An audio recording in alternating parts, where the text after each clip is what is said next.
ओम शांति। ओम शांति। ओम शांति। शांति दीदी। सभी रिलैक्स होकर बैठेंगे।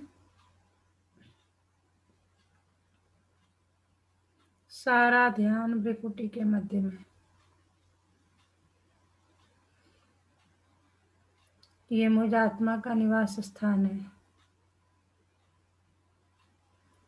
मैं आत्मा इन कर्मेंद्रियों की मालिक हूँ। मैं ये शरीर नहीं हूँ। मैं शरीर में निवास करने वाले एक आत्मा हूँ।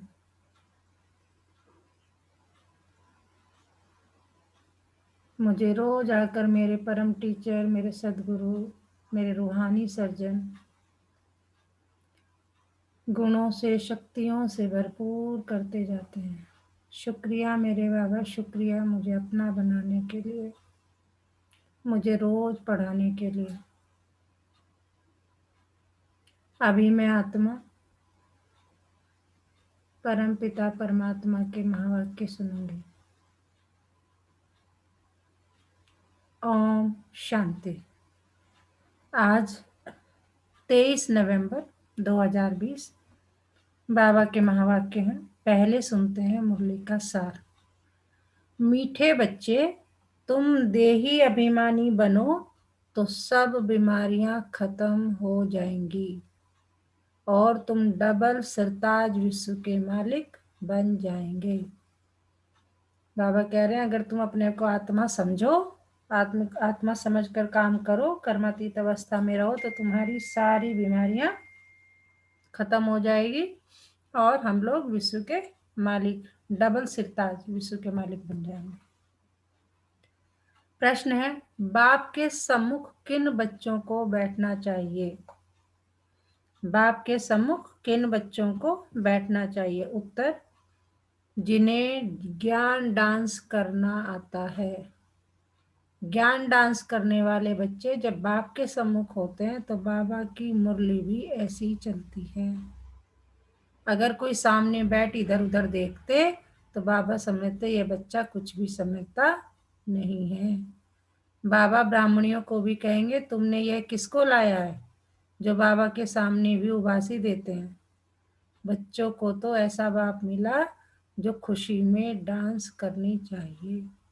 तो बाबा कह रहे मेरे सामने सिर्फ वही बैठे जो ज्ञान डांस करते हैं, जो बैठ के उबासी लेते हैं, उससे फिर मेरी भी वाइब्रेशन, मतलब बाबा कह रहे जैसा सामने बच्चा बैठा होगा वैसी ही फिर मुरली भी चलेगी। अगर कोई इधर उधर देखता है तो बाबा कहते हैं कि इस बच्चे को कुछ समझ में नहीं आता। और जो दीदी सेंटर से लेके जाती हैं तो बाबा कह रहे ब्राह्मणियों को भी कहते हैं कि तुम किनको लेके आए हो, कि जो उबासी लेते रहते हैं। तो बाबा कह रहे तुमको तो खुश रहना चाहिए, खुशी में डांस करना चाहिए। क्यों? क्योंकि तुम्हें स्वयं परमपिता परमात्मा शिव भगवान आकर मिले हैं, उसने तुम्हें पहचाना है। हम कोटों में कोई, कोई में भी कोई खुश नसीब भाग्यवान आत्मा है। गीत, दूर देश का रहने वाला। गीत है दूर देश का रहने वाला। ओम शांति। मीठे मीठे बच्चों ने गीत सुना। मीठे मीठे बच्चों ने गीत सुना। रूहानी बच्चे समझते हैं कि रूहानी बाबा जिसको हम याद करते आए हैं, दुख हरता सुख करता वह तुम मात पिता, फिर से आकर हमको सुख घनेरे दो, हम दुखी हैं, ये सारी दुनिया दुखी है क्योंकि यह है कलयुगी पुरानी दुनिया। हम गाने में बोलते रहते हैं तुम ही दुख हरता हो, तुम ही सुख करता हो, तुम ही माता हो, तुम ही पिता हो, आओ हमें आकर के सारे दुखों से लिबरेट करो। तो बाबा कह रहे सारी दुनिया क्यों दुखी है? क्योंकि यह कलयुगी पुरानी दुनिया है। पुरानी दुनिया अर्थात पुराने घर में इतना सुख नहीं हो सकता जितना नई दुनिया नए घर में होता है। तुम बच्चे समझते हो हम विश्व के मालिक आदि सनातन देवी देवता थे, हमने ही 84 जन्म लिए हैं। बाप कहते हैं, बच्चों तुम अपने जन्मों को नहीं जानते हो कि कितने जन्म पार्ट बजाया है। मनुष्य समझते हैं 84 लाख पुनर्जन्म है। एक एक पुनर्जन्म कितने वर्ष का होता है? 84 लाख के हिसाब से तो सृष्टि चक्र बहुत बड़ा हो जाए। तुम बच्चे जानते हो, हम आत्माओं का बाप हमको पढ़ाने आए हैं। हम भी दूर देश के रहने वाले हैं, हम कोई यहाँ के रहने वाले नहीं है। हाँ, यहाँ हम क्या करने आए? सिर्फ पार्ट बजाने आए। बाप को भी हम परम धाम में याद करते हैं, अभी इस पराये देश में आए हैं। शिव को बाबा कहेंगे, रावण को बाबा नहीं कहेंगे। भगवान को बाबा कहेंगे। बाप की महिमा अलग है, 5 विकारों की कोई महिमा करेंगे क्या? देहाभिमान तो बहुत बड़ी बीमारी है।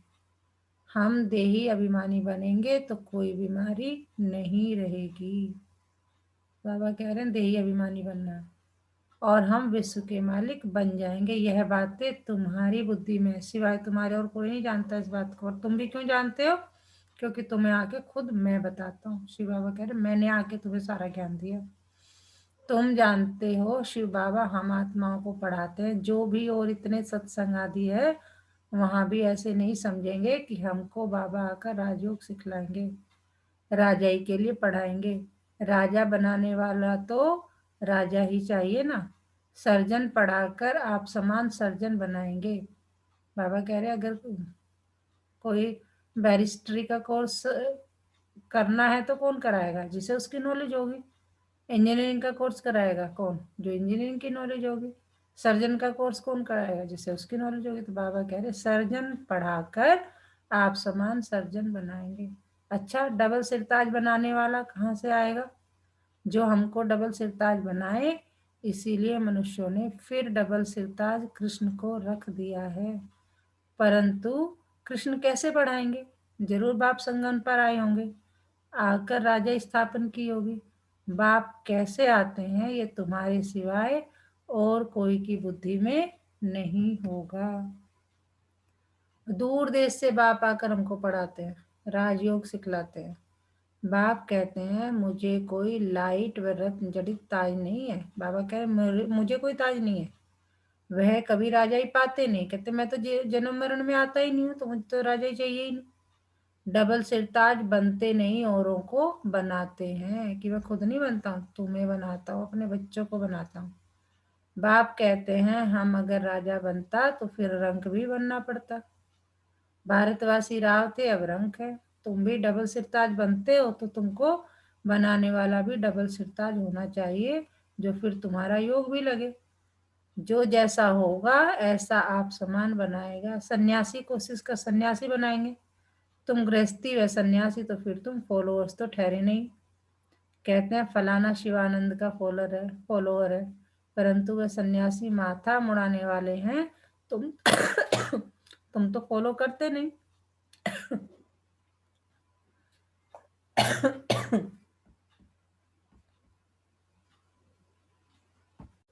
बाबा कह रहे हैं अगर तुम उनके फॉलोअर्स होते तो उन्होंने तो सिर मुंडाया हुआ है, तो तुम्हें भी फिर सिर मुंडाना चाहिए। परंतु वे सन्यासी माथा मुड़ाने वाले हैं, तुम तो फॉलो करते नहीं, तो तुम फिर फॉलोअर क्यों कहते हो? फॉलोअर तो वह जो झट कपड़ा उतार कफनी पहन ले। तुम तो गृहस्थ में विकारों आदि में रहते हो, फिर शिवानंद का फॉलोअर कैसे कहलाते हो? गुरु का तो काम है सदगति करना। गुरु ऐसे तो नहीं कहेंगे फलाने को याद करो, फिर तो खुद गुरु नहीं हुआ। मुक्ति धाम में जाने के लिए भी युक्ति चाहिए। तुम बच्चों को समझाया जाता है तुम्हारा घर है मुक्ति धाम अथवा निराकारी दुनिया। आत्मा को कहा जाता है निराकारी सोल। शरीर है 5 तत्वों का बना हुआ। सबको पता है कौन कौन से हैं 5 तत्व? कौन कौन से हैं 5 तत्व? सबको पता है ना?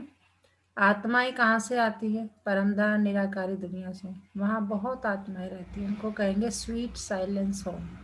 वहाँ आत्माएं दुख सुख से न्यारी रहती है। ये अच्छी रीति पक्का करना है। हम हैं स्वीट साइलेंस होम के रहने वाले। यहाँ यह नाटकशाला है।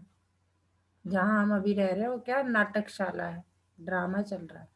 जहां हम पार्ट बजाने आते हैं। इस नाटकशाला में सूर्य, चांद, स्टार्स आदि बत्तियां हैं। कोई गिनती कर न सके कि यह नाटकशाला कितने माइल्स की है।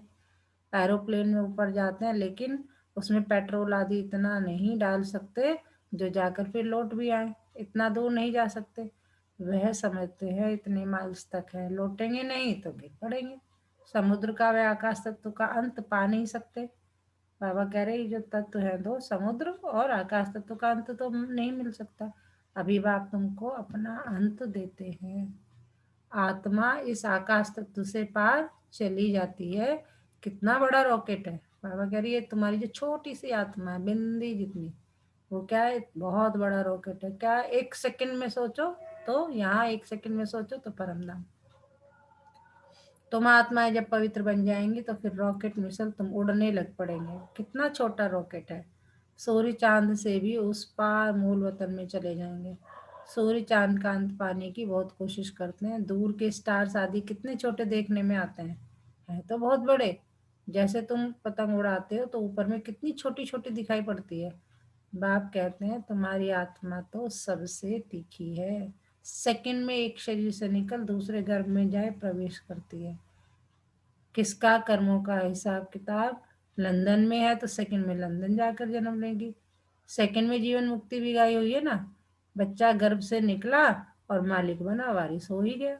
तुम बच्चों ने भी बाप को जाना, गोया विश्व के मालिक बन गए।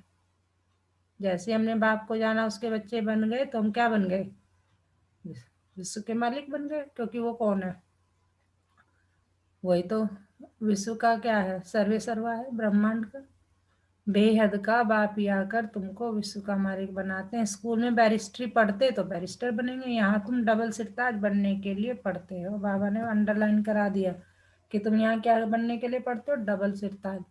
अगर पास होंगे तो डबल सिरताज जरूर बनेंगे, फिर भी स्वर्ग में तो जरूर आएंगे।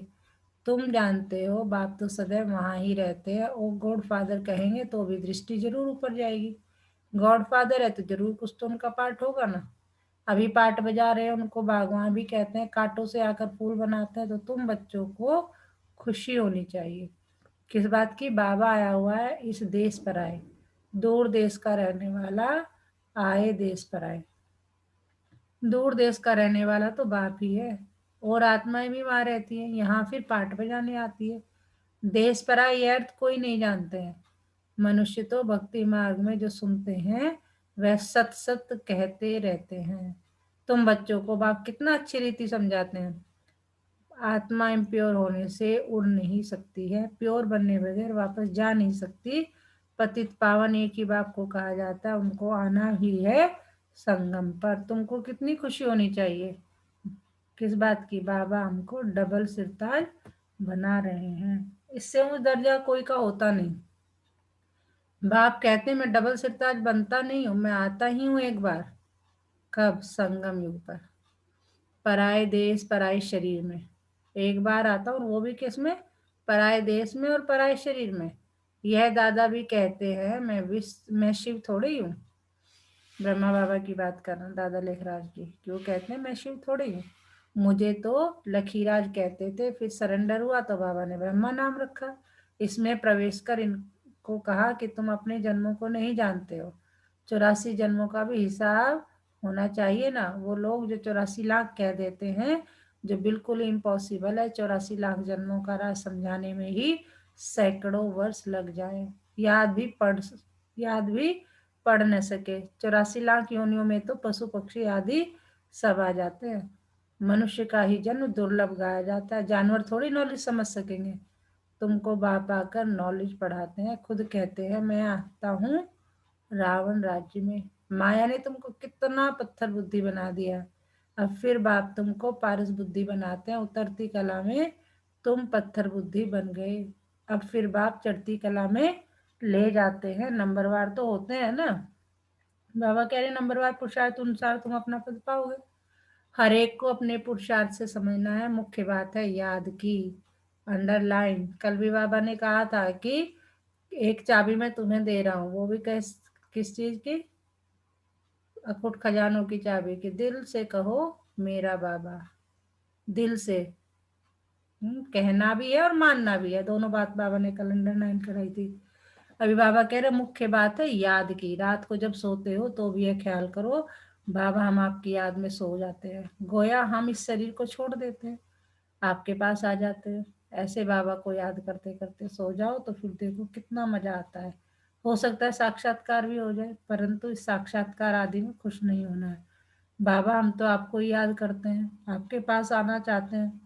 बाप को तुम याद करते करते बड़े आराम से चले जाएंगे। हो सकता है सूक्ष्म वतन में भी चले जाओ, मूल वतन में तो जा नहीं सकते, अभी वापस जाने का समय कहाँ आया है। हाँ, साक्षात्कार हुआ बिंदी का, फिर छोटी छोटी आत्माओं का झाड़ दिखाई पड़ेगा।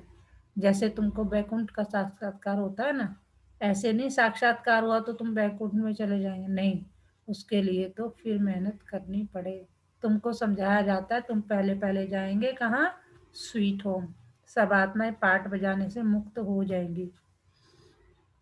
जब तक आत्मा पवित्र नहीं बनी है तब तक जा नहीं सके। बाकी साक्षात्कार से मिलता कुछ भी नहीं है। बाबा कह रहे कुछ नहीं मिलने वाला साक्षात्कार से। मीरा को साक्षात्कार हुआ, बैकुंठ में चली थोड़ी ही गई। मीरा को साक्षात्कार हुआ, बैकुंठ में थोड़ी चली गई। बैकुंठ तो सतयुग में ही होता है। अभी तुम तैयारी कर रहे हो किस चीज की, बैकुंठ का मालिक बनने के लिए। बाबा ध्यान आदि में इतना जाने नहीं देते हैं क्योंकि तुमको तो पढ़ना है ना। बाप आकर पढ़ाते हैं, सर्व की सदगति करते हैं, विनाश भी सामने खड़ा है। बाकी असुरों और देवताओं की लड़ाई तो है नहीं, वह आपस में लड़ते तुम्हारे लिए क्योंकि तुम्हारे लिए नई दुनिया चाहिए। बाकी तुम्हारी लड़ाई है किसके साथ, माया के साथ। तुम बहुत नामी ग्रामी वॉरियर्स हो, परंतु कोई जानते नहीं कि देवियां इतना क्यों गाई जाती हैं। अभी तुम भारत को योग बल से स्वर्ग बनाते हो। तुमको अब बाप मिल गया है, तुमको समझाते रहते हैं ज्ञान से नई दुनिया जिंदाबाद होती है। यह लक्ष्मी नारायण नई दुनिया के मालिक थे ना। अब पुरानी दुनिया है, पुरानी दुनिया का विनाश आगे भी मूसलों द्वारा हुआ था। महाभारत लड़ाई लगी थी।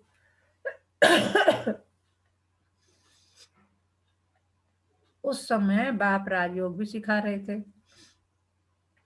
अब प्रैक्टिकल में बाप राजयोग सिखा रहे हैं ना। बाप ही तुमको सच बनाते हैं। सच्चा बाप आते हैं तो तुम सदैव खुशी में डांस करते हो। यह है ज्ञान डांस। तो जो ज्ञान डांस के शौकीन है उनको ही सामने बैठना चाहिए। जो नहीं समझने वाले होंगे उनको उबासी आएगी, समझ जाते हैं कुछ भी समझते नहीं। ज्ञान को कुछ भी समझेंगे नहीं तो इधर उधर देखते रहेंगे। बाबा भी ब्राह्मणी को कहे तुमने किसको लाया है। जो सीखते हैं और सिखलाते हैं उनको सामने बैठना चाहिए, उनको खुशी होती रहेगी। हमको भी डांस करना है, यह है ज्ञान डांस। कृष्ण ने तो न ज्ञान सुनाया न डांस किया। मुरली तो ये ज्ञान की है ना। तो बाप ने समझाया है रात्रि को सोते समय बाबा को याद करते, चक्र को बुद्धि में याद करते रहो। बाबा हम अब इस शरीर को छोड़ आपके पास आते हैं, ऐसे याद करते करते सो जाओ, फिर देखो क्या होता है। आगे कब्रिस्तान बनाते थे, फिर कोई शांत में चले जाते थे, कोई रास करने लगते थे। जब आपको जानते ही नहीं वह, तो वह याद कैसे कर सकेंगे। मनुष्य मात्र बाप को जानते ही नहीं तो बाप को याद कैसे करें। तब बाप कहते हैं मैं जो हूँ जैसा हूँ मुझे कोई भी नहीं जानते। अभी तुमको कितनी समझ आई है, तुम हो गुप्त वॉरियर्स। बाबा कह रहे हम सब क्या है, गुप्त वॉरियर है। वॉरियर्स नाम सुनकर देवियों को फिर तलवार बाण आदि दे दिए हैं। तुम वॉरियर्स हो योग बल के। योग बल से विश्व के मालिक बनते हो। बाहुबल से भल कोई कितनी भी कोशिश करे परंतु जीत पा नहीं सकते। भारत का योग मशहूर है, यह बाप ही आकर सिखलाते हैं, यह भी किसको पता नहीं है। उठते बैठते बाप को याद करते रहो। कहते हैं योग नहीं लगता है, कहते हैं योग नहीं लगता, योग अक्षर उड़ा दो। बाबा कह रहे योग नहीं लगता, योग योग अक्षर क्या कर दो, उड़ा दो। क्या करना है, सिर्फ बाप को याद करना है। बच्चे तो बाप को याद करते हैं ना। शिव बाबा कहते हैं माँ में कम याद करो, मैं ही सर्वशक्तिमान हूँ, मुझे याद करने से तुम सतो प्रधान बन जाएंगे। जब सतो प्रधान बन जाएंगे तब फिर आत्माओं की बारात निकलेगी। जैसे मक्खियों की बारात होती है ना, यह है शिव बाबा की बारात। शिव बाबा के पिछाड़ी सब आत्माएं मच्छरों सदृश से भागेगी, बाकी शरीर सब खत्म हो जाएंगे। बाबा ने बता दिया क्या होने वाला है बाद में। अच्छा, मीठे मीठे सिकिलदे बच्चों प्रति माता पिता बाप दादा का याद प्यार और गुड मॉर्निंग। रूहानी बाप की रूहानी बच्चों को नमस्ते।